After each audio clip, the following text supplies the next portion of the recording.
Hello student, this is 11 Commerce and the chapter is the form of business organizations. Uh, Previously we have discussed the sole proprietorship form of business organization and the concept and meaning of the partnership. जो आप लोगों ने video देखा होगा what is the meaning and concept of partnership शायद आपको clear हो गया होगा. Today we will discuss the next topic that is the feature of the partnership. Dear students, आप जानते हैं what is the meaning of partnership. जैसे आपके स्क्रीन पे दिख रहा है, the Indian partnership act 1932 defined partnership as the relation between persons who have agreed to share the profit of the business carried on by all or any one of them acting for all. इस definition को मैंने आपको बहुत अच्छी तरीके से समझाया है, आपको समझ में आ गया होगा. ठीक है, समझाने की ज़रूरत नहीं है. नेक्स्ट जो टॉपिक है, features of the business form of that is a partnership. तो बहुत से फीचर्स हैं पार्टनरशिप फॉर्म के. पहला है formation.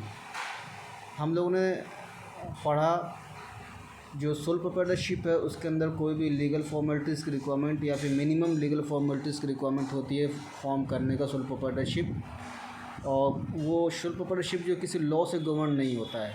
But in the case of the partnership form is to be govern by the Indian partnership act 1932 से govern होता है और इसका फॉर्मेशन भी इसी के थ्रू होता है. जैसे बुक में दिया हुआ आपके, The partnership form of business organizations governed by the Indian Partnership Act 1932. It comes into existence through a legal agreement wherein the terms and the conditions governing the relationship among the partners, sharing of profit and loss, and the manner of conducting the business are prescribed. ठीक है, तो जो law बनाया गया है उस और जो एग्रीमेंट पार्टनर्स के बीच में होता है, उस पार्टनर्स के एग्रीमेंट में जो है वो हर एक चीज़ जो है प्री डिटरमाइंड होता है कि पार्टनर्स का क्या रोल है, पार्टनर क्या फंक्शंस है, उनके क्या प्रॉफिट लॉस शेयरिंग है. ठीक है, हर एक चीज़ डिफाइन होता है और इसी के बेस पर जो है बिज़नेस रन करता है. It may be pointed out that the business further the partners are jointly and individual liable for payment of debt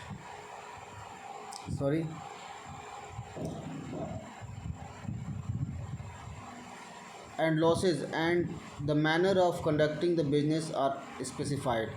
It may be pointed out that the business must be lawful and run with the motive of profit. मैंने आपको जो है concept मैंने बताया था कि partnership form जो है दो तीन लोग मिलकर बिजनेस कर रहे हैं, अगर उनका बिजनेस पर्पज़ है प्रॉफिट मोटिव अर्न करना, तभी वो पार्टनरशिप फॉर्म कहलाएगा. और उनका जो भी एक्टिविटी है वो लॉफुल होगा तो हम उस तरह के पार्टनरशिप फॉर्म को हम उस तरह के बिजनेस को हम पार्टनरशिप फॉर्म कहेंगे.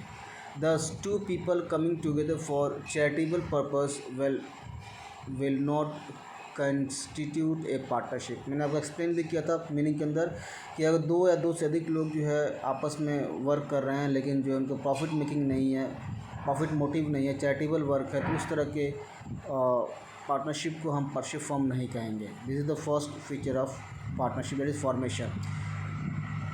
फॉर्मेशन में दो या दो से अधिक लोग होने चाहिए, पार्टनरशिप एक्ट के द्वारा इसका गवर्न होना चाहिए, लॉफुल होना चाहिए और प्रॉफिट मोटिव होना चाहिए. ठीक है. नेक्स्ट देखो liability. The partners of A form have a unlimited liability. ठीक है, तो पार्टनरशिप फॉर्म के अंदर जो भी पार्टनर्स है, जो भी मेंबर्स है, उनकी लाइबिलिटी जो है अनलिमिटेड होती है. इट मीन्स दैट अनलिमिटेड का मैंने आपको मतलब बताया था कि अगर डेप्ट जो है बिजनेस एसेट्स से जो है रिकवर नहीं हो पा रहा है तो पार्टनर्स को अपने पर्सनल एसेट्स से या पर्सनल मनी से जो है उस डेप्ट को क्लियर करना पड़ेगा. That is mean unlimited liability. So the partners of a firm has unlimited liability. Personal assets may be used for repaying debt in case of business assets are insufficient. ठीक है, अगर बिजनेस एसेट्स जो है sufficient नहीं है डेप्ट को fulfil करने के लिए तो पार्टनर्स के पर्सनल एसेट को यूज़ करके जो है डेप्ट को फुलफ़िल किया जाएगा. Further the partners are jointly and individually liable for payment of डेप्ट. ठीक है, तो वही चीज़ है कि पार्टनर्स इंडिविजुअली या जॉइंटली जो है डेप्ट को पे करने की लाइबल है. Jointly means all the partners are responsible for डेप्ट and they contribute in proportion to their share in the business and as such are liable to that extent. ठीक है, तो जो भी लॉस है, जो भी डेप्ट है, जो जो प्री डिटरमाइंड जो शेयरिंग रेशियो है लॉस का, वो जो है उस रेशियो के बेस पर जो है वो अपने डेप्ट को फुलफ़िल करेंगे, ठीक है। और जो है अगर अधिक डेप्ट हो रहा है, शेयरिंग रेशियो सफिशिएंट नहीं है डेप्ट फुलफिल करने के लिए, तब वो जो है अपने पर्सनल एसेट्स के बेस पर जो है वो अपने डेप्ट को फुलफिल करेंगे, ठीक है। ये चीज़ लिखा हुआ है। नेक्स्ट दिया हुआ features risk bearing. The partners bear the risk involve in running a business as a team, ठीक है।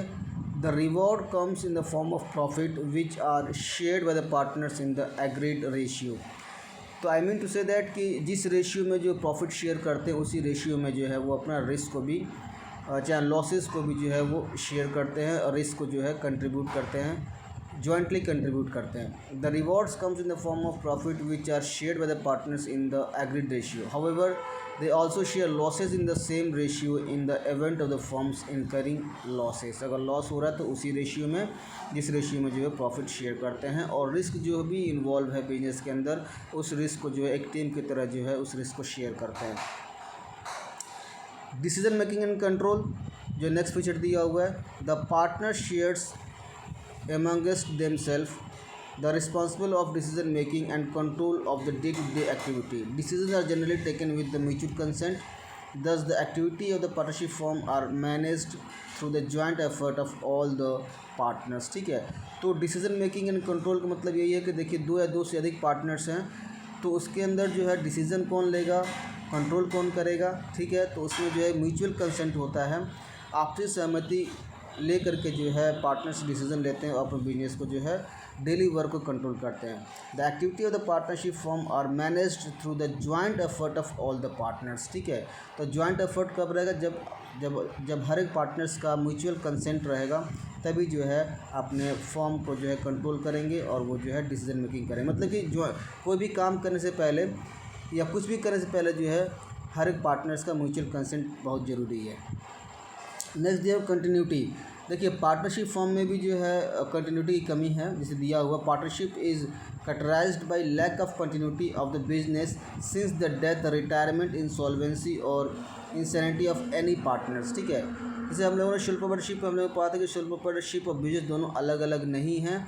पार्टनरशिप में जो है ठीक है दो या दो से अधिक पार्टनर्स हैं, लेकिन इसके अंदर भी बिजनेस की कंटिन्यूटी में जो है ऑब्स्टेकल्स आ सकता है। अगर कोई एक पार्टनर जो है रिटायर कर गया, चाहे डेथ कर गया, चाहे इंसॉल्वेंट हो गया, दिवालिया हो गया, तो उस केस में जो है आपका पार्टनरशिप फॉर्म का जो एक्टिविटी है, जो बिजनेस एक्टिविटी है, वो जो है रुक जाएगा।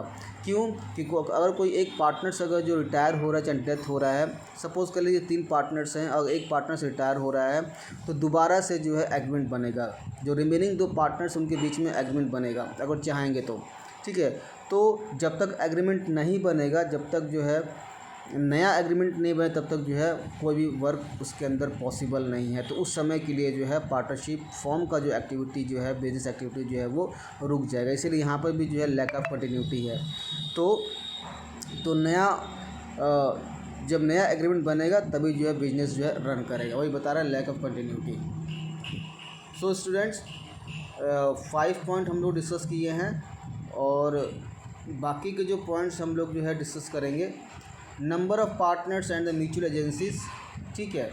तो दिया हुआ इसके अंदर the maximum number of partners needed to start a partnership form is to according to the section 464 the company act 2013। कितना दिया हुआ है? Maximum number of partners in the partnership form can be 100 हो सकते हैं, ठीक है। कंपनी एक्ट के अंदर डिफाइंड किया गया है। देखिए minimum partners in the partnership form 2 हैं, it is defined in the partnership act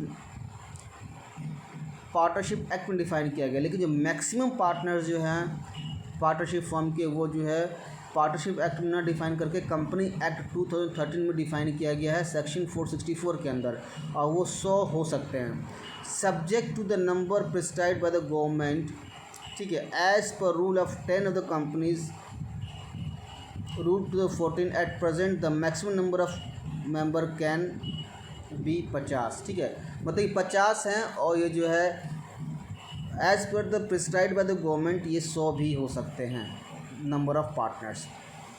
next दिया हुआ इसके अंदर mutual agencies, the definition of partnership highlights the fact that it is a business carried on by all any one of them acting for all. ठीक है, हम लोगों ने पढ़ा था इसको। Means this is the mutual agency. ये जो लाइन जो है carried on by all or any one of them acting for all, ये लाइन जो म्यूचुअल एजेंसीज को जो है प्रेजेंट करता है। इसका मतलब ये हो गया कि every partner is both an agent and principal. हर एक पार्टनर जो है एजेंट भी है और प्रिंसिपल भी है, क्योंकि अगर एक पार्टनर जो है किसी कॉन्ट्रैक्ट में इंटर हो रहा है तो बाकी पार्टनर्स बाउंड है उस कॉन्ट्रैक्ट को मानने के लिए। ठीक है, इसीलिए कहा जाता है कि हर एक पार्टनर्स अपने में क्या है, एक एजेंट भी है और एक क्या है, प्रिंसिपल भी है। He is an agent of the other partners as he represent them and thereby bind them through the act. He is principal as he too can be bound by the act of the other partners. ठीक है, तो यही बता रहा है इसके अंदर कि अगर एक पार्टनर्स अगर इंटर कर रहा है किसी पार्टनरशिप फॉर्म के अंदर तो दूसरे पार्टनर्स जो हैं वो बाउंड हैं कि उस कॉन्ट्रैक्ट के अंदर वो भी इंटर करें। ठीक है, तो इस तरह से प्रिंसिपल और एजेंट एक पार्टनर्स हो सकते हैं। ठीक है स्टूडेंट्स, तो ये हम लोगों ने फीचर्स पढ़ा। नेक्स्ट डे हम लोग डिस्कस करेंगे merits of the partnership form. Okay, thank you.